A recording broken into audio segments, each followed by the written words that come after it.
स्वर्गत लिंगराज धंगड़ा माझी अमर आत्मार सद्गति पर शोक सभा अनुष्ठित।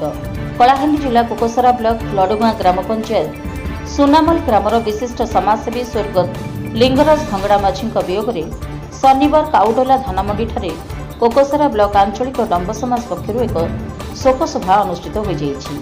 आंचलिक डंब समाज सभापति बनमाली बाग सभापतित्व अनुष्ठित उक्त शोक संतप्त सभारे पुरुषोत्तम नायक, धवलेश्वर नाग, रमेश दुर्गा, खगेश्वर पाणिग्राही, अजय दीप, प्रहलाद ठाकुर, कौशिक दुरिया, कुरुक्षेत्र पाणिग्राही, जुगेश्वर बेसरा, दिगंबर बेमाल, पंकज ठाकुर, रघुनाथ खमारी, उग्रसेन बाग, नकुल नायक, ध्वज महानंद समेत समाजर अनेक विशिष्ट व्यक्तिविशेष जोग देइथिले।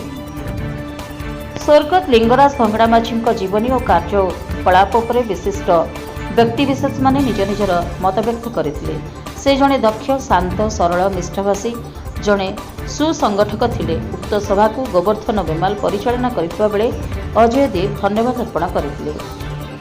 पश्चिम ओडिशारू त्रिनाथ मिश्रा रिपोर्ट, रिपब्लिक ओडिशा, साधारण लोकଙ୍କ स्वर।